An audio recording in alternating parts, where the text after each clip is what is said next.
Section 4. You will hear a talk on a survey on improving the local hospital service.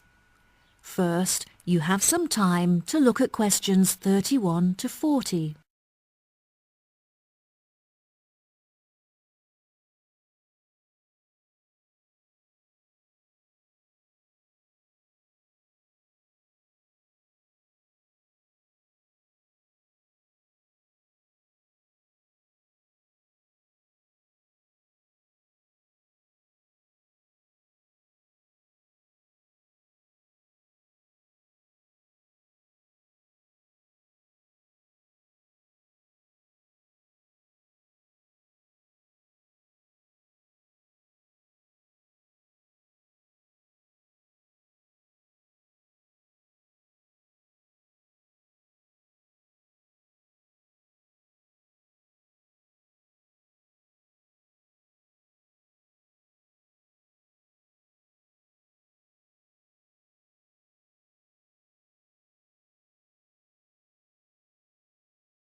Now, listen carefully and answer questions 31 to 40. Good morning. Today, I'd like to discuss the results of our patient survey. We have reviewed the data collected in order to measure the strengths and weaknesses of our hospital and to determine potential future plans for improvement. The first question on the survey attempted to determine the main reason that patients choose to come to our hospital for treatment rather than others in the vicinity. The data showed that even though our hospital is not as centrally located as others, we offer a very good transportation service that enables patients to travel here by bus or train free of charge. Despite there being other hospitals that are larger with more facilities than ours, we still have higher patient numbers. The second question on the survey asked what quality patients hoped for most when visiting the hospital. There were 5 choice options, including short waiting times and friendly service from nurses. However, the data collected showed that most patients hoped that the hospital is clean when they visit it. It seemed that patients were not concerned with the clarity of signs and notices in the hospital, as this option got the smallest number of votes. They were, however, very keen to be given prior information by the staff about hospital treatments. Using the data collected from our survey, we have developed a list of actions that will be adopted within the next year. A main focus of these improvements is our website, which is currently very outdated. We will not only update our in-hospital service for the use of the medical staff, but also our main service so that local residents can also benefit from it.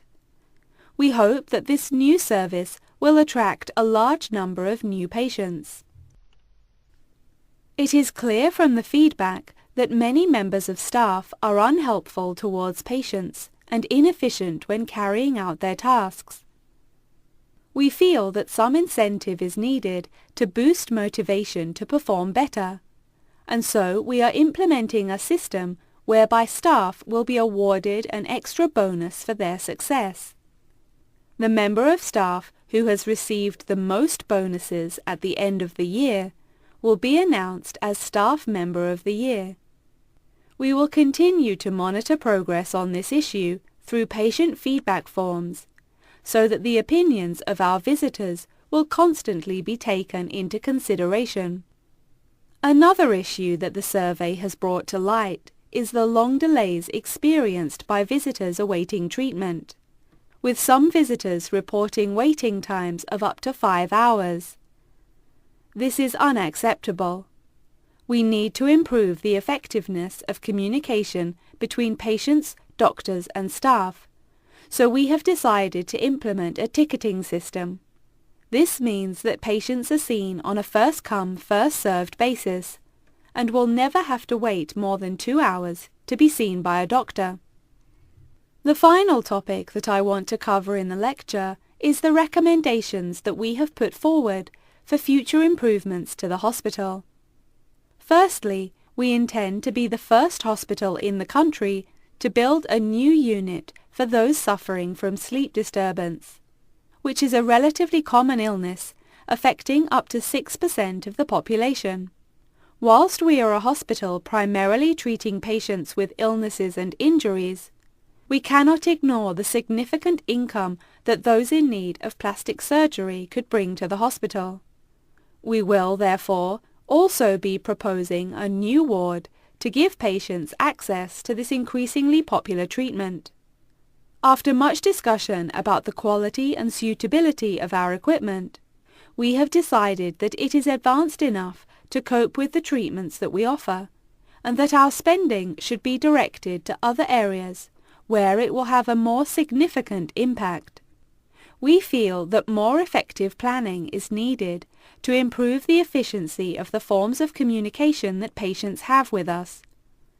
Therefore, patients who have received treatment will receive an email link to a survey that they can fill out online.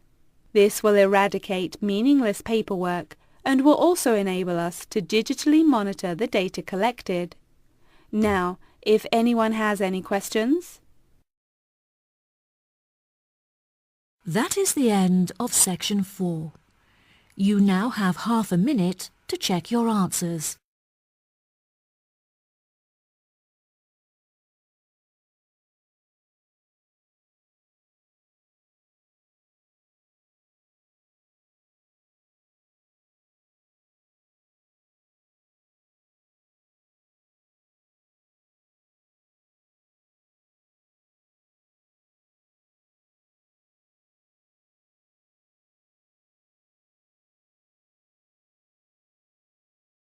That is the end of the listening test.